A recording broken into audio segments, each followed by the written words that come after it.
Friday here on the news, Gary Dick from Inside Indiana Business comes in studio. We talk about the big business stories.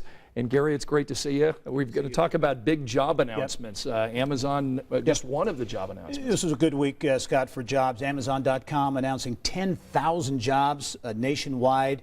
A fifth of those, 2,000 plus jobs here in Indiana, about 1,300 in central Indiana, in Whitestown and Plainfield, so very positive news. Another development of note, Demand Jump is a startup, another tech startup. They're investing $1.2 million in Carmel and plan to add 80 jobs, high-tech jobs, the kinds of jobs that a lot of communities want. And then there's a company that's not in the area here, but noteworthy, Hire America. $100,000 a year average wages for 50 jobs in the southern part of the state. The average wage, a big issue here in Indiana. And I asked Secretary of Commerce Victor Smith about how this year is shaping up.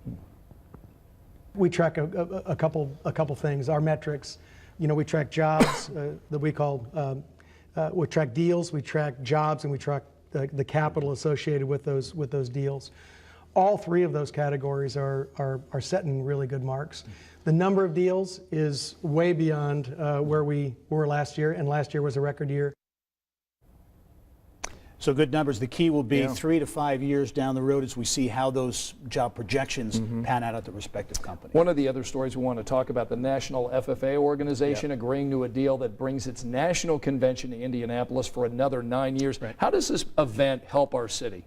Huge way from an economic standpoint, no doubt. 60+ thousand. Next year, I think it will be the city's largest convention. 60+ thousand visitors.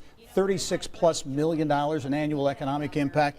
The other piece that people don't talk a lot about, these are young, really sharp kids, yeah, they are at this stage. And the feeling is, as they go to college and graduate from college, they're getting exposed to Indianapolis in a big way. They'll think, hey, maybe I'll start my career in Indianapolis. So there's a benefit there. The other issue on this, Scott, is the RFRA debate, that controversy. There was a lot of concern that the FFA extension and other events would be harmed by that controversy.